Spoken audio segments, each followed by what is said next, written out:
Hello and welcome back to the Wasteland, everybody. Welcome back to New Vegas, where today we're going to be taking a look at the last 3 melee weapons that we need to talk about for, well, all of the melee weapons. These are 3 blunt weapons that don't really have much in common, but it'd be kind of weird to have their own individual videos because there's not going to be too much to talk about between them. So these are all blunt weapons, and in this video we have the war club, the shovel, and the X2 antenna, or antennae, depending on how you want to say it. So let's begin with the War Club. This is a DLC weapon that you can find in Honest Hearts. This is what the dead horses wield. You can buy this from Joshua as soon as you get into Honest Hearts. And this weapon's pretty cool. So this weapon is a wooden war club with a horse head on it. This one requires 25 melee and 2 strength in order to wield. So very low melee, very low strength. If you want to run right to Zions with a melee character, this one is a really good option. This one does 19 damage per hit, which is okay. 57 damage per second. The war club does attack fairly fast. This one has 19 crit damage, same as its regular damage, has a 1x crit modifier, costs 21 action points to use in VATS, weighs 3 weight, and has 200 item HP. It has a lot of item HP. It doesn't break very fast, which is good, and it doesn't weigh too much. Action points are fine. This does have the unique VATS attack of Lights Out, which is the same as like the lead pipes. This is a little bit more damage for a little bit more action points, which is okay. It's nothing crazy, but it's not bad overall. Let's go down to the pros and cons, and we'll talk about each of these because they're different weapons. So the pros to the War Club is that it actually has really good damage per second. That is nice, and it's pretty good in VATS. Those are also good. It also has good item HP. The only con I can really think of to the War Club is that it is a DLC weapon, so you do need to go and do Zion. Although, that's not a super long DLC, nor is it a very difficult DLC for most players to do, because they give you a ton of healing in that. There's so much food just laying around in Zion that you basically have unlimited healing, which is good. And since it's a buy weapon that you can just get from Joshua, it doesn't really take that long to actually buy a war club and to mod it out. And Joshua also always has the mods, as well as I believe Daniel also has the mods and maybe the weapons as well. So you can always get these, and they're not going to be super expensive to buy. So war clubs are pretty cool. You could even get a war club off of a dead horse. Just pick that up and then modify it later, which is kind of nice. And there's also quite a few perks that help out with these weapons. So we have heavyweight. So this will only affect the X2 antenna.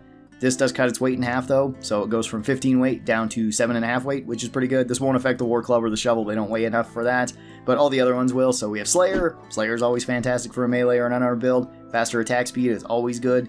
Then you have Super Slam, knock down enemies with any weapon like this. With the other 2 weapons, they're two-handed, so they're more likely to do it, but the War Club is fantastic at this because it attacks so dang fast that you can knock down enemies and usually bully them with it. Purify is really good because it lets you do more damage towards ghouls, super mutants, death claws, any sort of abomination, so that's really good.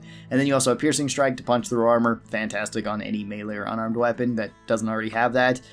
All of those are really good. For an overall rating for the War Club by itself, I think I'd put this one into B tier. It's a solid all-around melee weapon. Nothing way crazy, but still quite good. I really like it. It's probably one of my favorite melee weapons. There are some better ones, though. And let's talk about the modded version of the War Club, too, since this can have 2 mods on it. It does make it quite a bit better. It can have the casings and the honors. Casings give it 5 more base damage, so it goes from 19 to 24 base damage, which is pretty good. That's actually quite good for a one-handed melee weapon. The major one, though, is the honors. The honors actually increase its attack speed by 25%, so that's a huge buff for the War Club. It makes it really good. Its damage per second jumps up quite a bit, and I would actually put this one a tier higher. I would move the modded War Club from B tier all the way up to A tier. I think it's really strong. I still don't think it's one of the best one-handed melee weapons. I still think Chance's Knife and Blood Nap are a bit better. I should also mention, I forgot one of the perks that actually helps out with the War Club too. Cowboy actually helps this out, because for whatever reason, I guess this counts as like a hatchet or a cowboy style weapon. It makes sense. So yeah, the War Club can get a bit better from that, and that does make it actually pretty decent. It's just like I said, I think there are some other one-handed melee weapons that are a little bit better, like Chance's Knife, like Blood Nap, but the War Club is quite high up there with most of those weapons. It's really cool, and if you like using it over those ones, I totally understand. The War Club's also a sneak-in weapon, which is pretty cool if you have 50 sneak. If you want to take these into a casino, then it's pretty strong in there. Alright, let's move from the War Club over to the shovel now. The shovel is one of the earliest melee weapons you can get. You can actually get one of these right outside of Good Springs if you go down to the water source. There's always one placed against one of the water holes over there. You can just pick it up. It's a fully fixed up shovel, and the shovel is actually a pretty decent early game melee weapon if you want to be using it. This one requires 0 melee weapons and 3 strength to wield, so pretty much any melee character is going to be able to use this. Really, any character is probably going to be able to use this. This one does 12 damage per hit, so it has somewhat low damage per hit, 21 damage per second. It doesn't swing super fast, but it is a 2-handed melee weapon, so you you do get that extra reach, which is kind of nice. This one does 20 crit damage. It actually has pretty decent crit damage for some reason. And it has a 3 times crit modifier. Again, I don't know why, but if you're going with a crit build for melee, this one's actually pretty decent. This one costs 28 action points to be using in VATS, which is okay for a 2-handed melee weapon. That's around normal. It does have a good VATS attack with Grand Slam. That's the same thing that the baseball bat has and what the pool cue has, which gives you a lot more damage, but it does cost more VATS for you to use that. This one weighs 3 weight, so it's not super heavy. Same weight as the War Club we just talked about, kind of weirdly enough.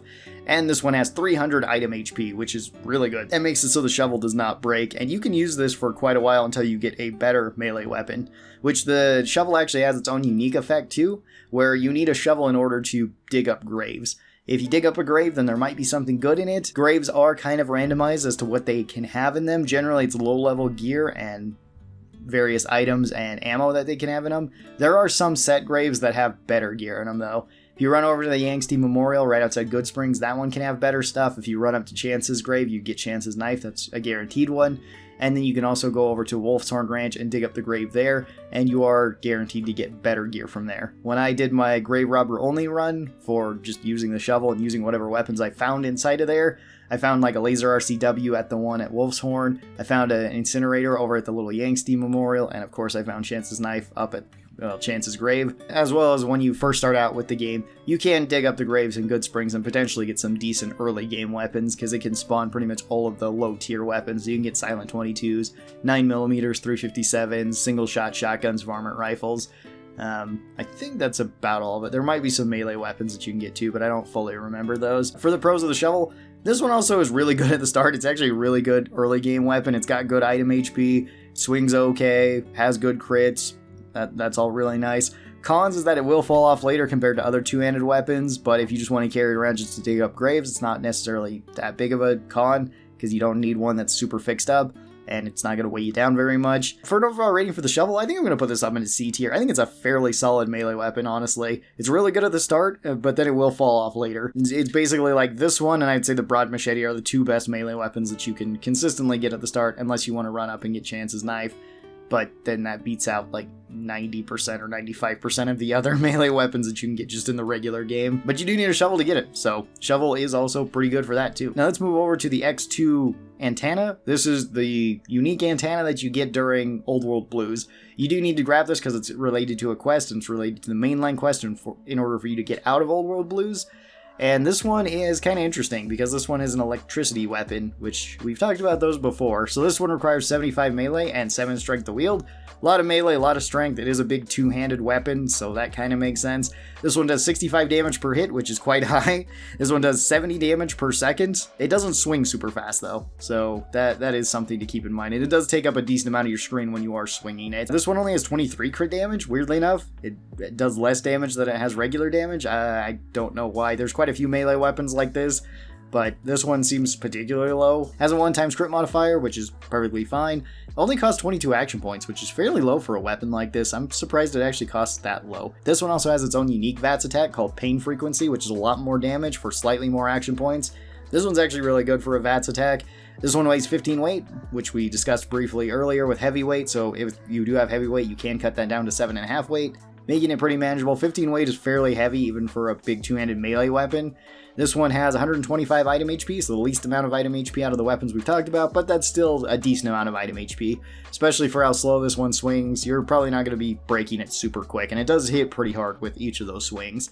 This one also, since it is an electricity weapon, does extra damage towards robots. This is 50 bonus damage towards any of the Mojave bots, less damage towards any of the Old World Blues robots, and less damage towards power armored enemies, but you do get bonus damage towards all of those. This one can prove to be a pretty decent melee weapon in Old World Blues, because you can either take this or you can take the proton axes. You get extra damage towards the Robo Scorpions and against more of the robots. Even though it is reduced from the Mojave's robots, it still has a decent amount of bonus damage on top of it. For the pros of the X2 antenna, this one does actually have pretty good damage per hit, and it does have the extra electricity damage, which is nice, so you do get extra damage towards robots. Cons, this one is heavy. It's also a DLC weapon, so you're going to have to go to Old World Blues, although Old World Blues is not a super difficult DLC either. It's not like Dead Money or The Divide, where you might have to go all the way through the DLC. In the case of Dead Money, or in some of the cases of the divide, like the best weapons and best gear are like 2/3 the way through or all the way through the divide. So yeah, this one isn't going to be as bad, I wouldn't say. For an overall rating for the X2 antenna, I'd probably put this one up in A tier. I think it's a pretty solid melee weapon. Does good damage per hit. I still don't usually take it over like the proton inversal axes. I think those ones are better. But the antenna is not bad at all either. And that'll do it for all the melee weapons in New Vegas. We have went over all of them now. So tell me your thoughts on the War Club, the Shovel, or the XO2 antenna, or all three of them if you would like to. Thank you guys so very much for watching this. I hope that you guys enjoyed it, and I'll talk to you next time. Bye-bye, everybody.